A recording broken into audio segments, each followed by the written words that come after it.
Buenas noches, amados hermanos. Es bueno estar acá nuevamente compartiendo la palabra este día.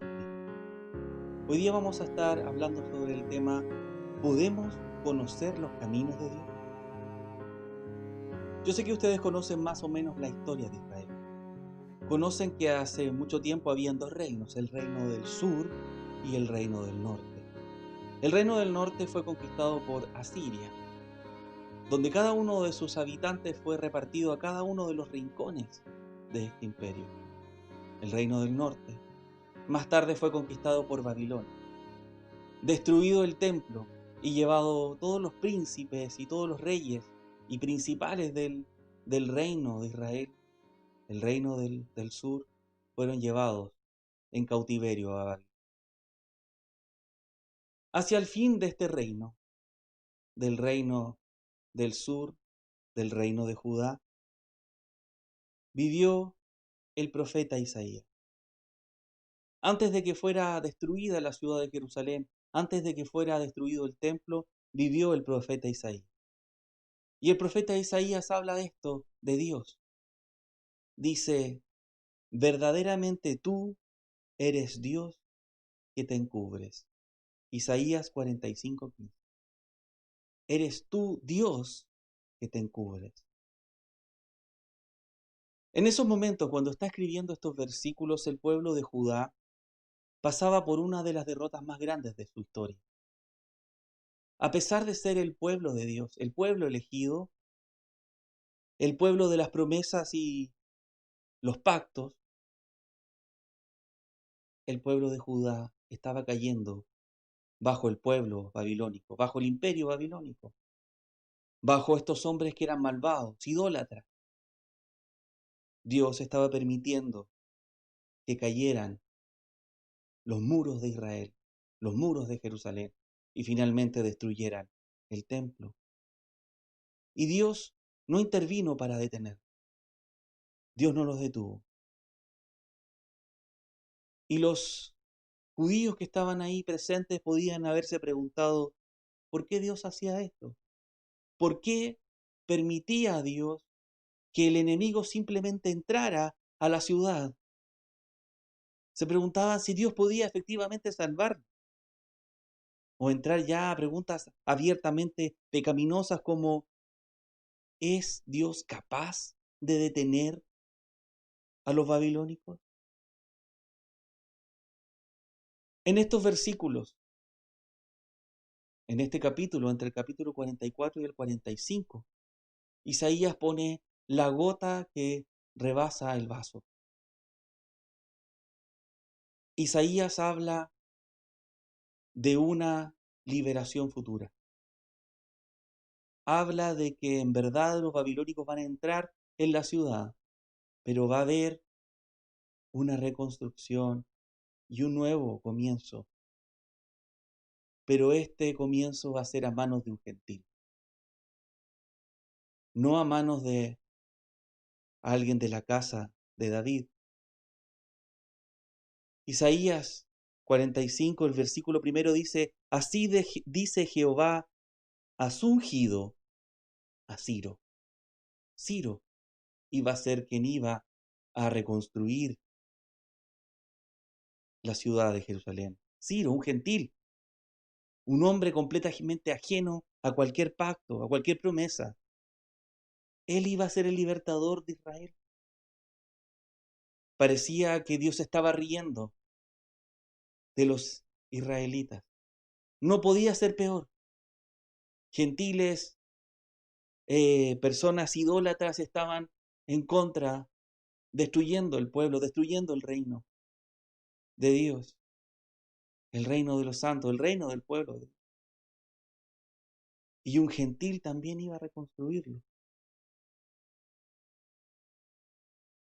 En estos pasajes, en medio de estos pasajes, en el 45, en el capítulo 45, Isaías está hablando de esto, pero entre medio también habla de la grandeza de Dios. Dice de Dios que es el creador. Yo hice la tierra y creé sobre ella al hombre. Versículo 12. Dios es justo, dice: las nubes destilan justicia. Y en medio de esas declaraciones de Dios, en medio de hablar de esta profecía, de hablar de la destrucción de Israel, Isaías concluye diciendo, verdaderamente tú eres Dios que encubres. O como lo traduce la NBI, dice, tú eres Dios que se oculta, un Dios que se oculta. Y eso lo dice el profeta Isaías, quien tuvo la visión del trono celestial.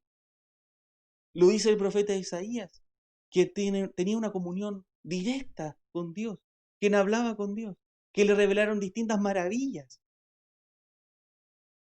de Dios. Y nos revela a nosotros, nos sigue revelando el profeta Isaías esas maravillas que conoció él directamente de la mano de Dios. Y surge la pregunta, ¿podemos conocer los caminos de Dios? ¿Podemos conocer los caminos de Dios? Muchas veces nosotros en nuestro mundo reaccionamos como ese pueblo de Israel. Vemos los problemas que estamos viviendo, vemos el sufrimiento, las enfermedades, ¿no es cierto? Ustedes saben las pandemias que estamos sufriendo. Han visto cómo ha entrado a las iglesias, han visto la muerte de cerca, las enfermedades, el sufrimiento, la pérdida de trabajo. Y eso ha afectado a nivel global. Y por supuesto que también a nuestras iglesias. Está dentro de nuestras iglesias. Y peor aún, si nosotros vemos la agenda legislativa de esta nación, no sé si ustedes conocen a una señora que se llama Marcela Aranda, donde nos presenta las distintas iniciativas legales que hay para restringir más la libertad de culto, restringir más la libertad de los santos de la iglesia, restringir la libertad de los padres para criar a sus hijos. Todas estas cosas parecen florecer. Aquellos que son enemigos de la iglesia parecen florecer, parece que les va bien en este mundo. Y la maldad va creciendo más y más. Y algún hermano de la iglesia se podría preguntar, ¿por qué Dios lo permite? ¿Por qué Dios está permitiendo que esto pase? ¿Por qué simplemente Dios no interviene? ¿Por qué simplemente Dios no saca el virus? ¿Por qué simplemente Dios no saca a todos esos legisladores o gobernantes que son enemigos de la iglesia? ¿Por qué? ¿Por qué simplemente Dios no aviva su obra?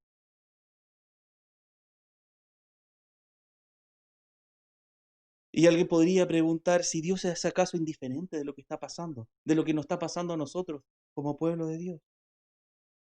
¿O acaso Dios es impotente o incapaz? ¿Es inconsecuente? Isaías en este mismo capítulo dice, ay del que pleita con su hacedor, el tiesto con los tiestos de la tierra. Dirá el barro al que lo labra, ¿qué haces? ¿O tu obra no tiene manos? Versículo 9. Este versículo habla de nuestra arrogancia. Habla de la arrogancia que tiene el pueblo de Dios, que tenemos nosotros. Muchas veces nosotros tomamos a Dios como si fuera un hombre, como si fuera uno de nosotros, como si fuera simplemente otro vaso más, otro jarro más. Y pensamos que nosotros tenemos mejores ideas que Dios. Pensamos que nosotros tenemos mejores ideas y más buenas que Dios. Pensamos ser mejores que Dios. Y es por eso que le decimos a Dios, ¿por qué no haces esto? ¿Por qué no haces esto otro? Y no entendemos. No entendemos, somos ignorantes. No entendemos nuestras limitaciones intelectuales. No entendemos cuán limitados somos, intelectualmente y moralmente. Muchas veces las cosas que nosotros pensamos que son buenas, en verdad son malas. Y no lo entendemos. Si supiéramos nosotros realmente quién es Dios, seguramente no haríamos esto. Nosotros muchas veces tenemos este pecado, el pecado de meter a Dios dentro de una caja, de querer hacer un Dios a imagen y semejanza del hombre, un Dios que podamos entender. Pero Dios es más grande que eso. Dios es infinitamente mayor de lo que tú puedes imaginar. Tratar de meter a Dios en una caja y sacar con una ecuación a Dios es un pecado. Como los cielos son más altos que la tierra, así mis caminos son más altos que tus caminos y mis pensamientos que los vuestros. Isaías 55:8. Y surge la pregunta, y repito la pregunta: ¿podemos entender los caminos de Dios? ¿Podemos entender los caminos de Dios? ¿O simplemente estamos esclavizados eternamente a cuestionarnos lo que hace, a argumentar contra Dios? Romanos, el apóstol Pablo dice en el libro de Romanos: ¿quién eres tú para que alterques con Dios? Dirá el vaso a quien lo formó: ¿por qué me has hecho así? Pablo no está diciendo que en verdad no tenemos ningún derecho de levantarnos contra Dios a cuestionarnos de cualquier cosa. Pero alguien podía decir: Él es un autoritario, Dios es autoritario, que no dejan que le digan nada. No, hermano. Simplemente Dios es más alto y el hombre es mucho más bajo. Que no cree en Dios, es imposible poder entenderlo. Pero a quienes lo conocemos, mientras más lo conozcamos, mientras más comprendamos quién es Dios, cuál es su naturaleza, cuál es su santidad, cuál es su carácter, mientras más vayamos conociendo a Dios, más vamos a poder comprender sus caminos. Además, Dios, hermano, se ha revelado no tan solo a través de sus profetas. Dios se ha revelado a través del Espíritu Santo que mora en cada uno de los creyentes. En el libro de Efesios, permítame leerle el libro de Efesios. Vamos a leer Efesios